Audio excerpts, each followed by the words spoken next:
Most of us love Darth Maul. His short screen time has caused the fans to have their voices heard, bringing Maul back into the Clone Wars and Rebels, making him one of the most popular characters in the prequels. He is definitely one of my favorite assassins as well. But there's one thing that is almost more infamous than his presence, and that is his double-bladed lightsaber.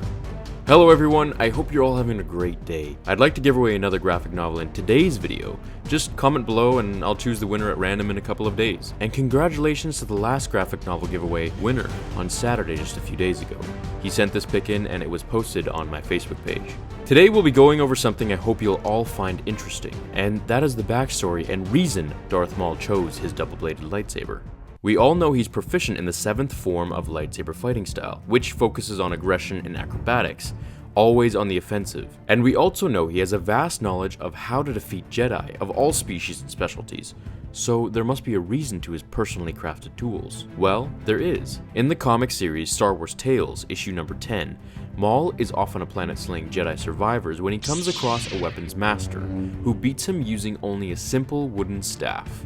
Humbling his ego, he realizes that he needs to take a different perspective on fighting, leading to the construction of his double-bladed lightsaber. In the book, which is solely based on him, titled Darth Maul, Shadowhunter, there is a passage about the construction of his double-bladed lightsaber. I'm going to read you the parts that I find useful for our benefit in this video. The intensity of his connection to the Force brought back a memory. Another day of intense focus of his power. The day he had constructed his lightsaber.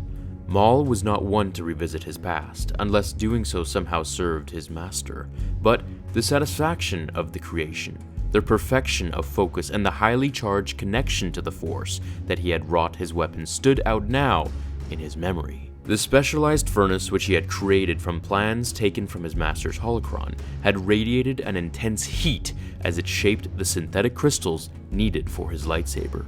But rather than leaving the kiln chamber and allowing them to form on their own, he had remained near the device, concentrating on the metamorphosing gems, using the Force to purify and refine the lattice of molecular matrices. Most Jedi used natural crystals in their lightsabers. Anakin crystals were the gems of choice. Most of the other components of a lightsaber were easily obtained. Power cells, field energizers, stabilizing rings, flux apertures, but not the crystals themselves. They had to be mined in the Attica system, deep within the Outer Rim territories. The difficulty of using natural materials meant that the alignment process could take a long time, and the calibration had to be perfect, because mismatched crystals could destroy not only the lightsaber, but its creator as well. Finding and aligning the crystals was a Jedi's test, but it was not the way of the Sith. The Dark Masters of the Force preferred to create their own synthetic crystals to match the harmonics in the searing heat of a crucible and thus take their creation of the weapon to a deeper level. Now I'm going to segue for a minute here and then we'll get back into it. So this book was actually written before Disney took over Lucasfilm, and what that means is that lightsaber crystals made by Sith were actually synthetic, whereas now they're all regular crystals but they change color due to the user's energy. Let's continue. Maul had sat by the furnace, focusing his hatred on the Jedi to a fiery peak and expanding his control of the Force, which he used to manipulate the molecular structures of the 4 gems required for his double-bladed weapon. The choice to make 2 blades instead of 1 had been an easy one. Only an expert would ever think of trying to handle a double-bladed weapon, and he would be no less than an expert.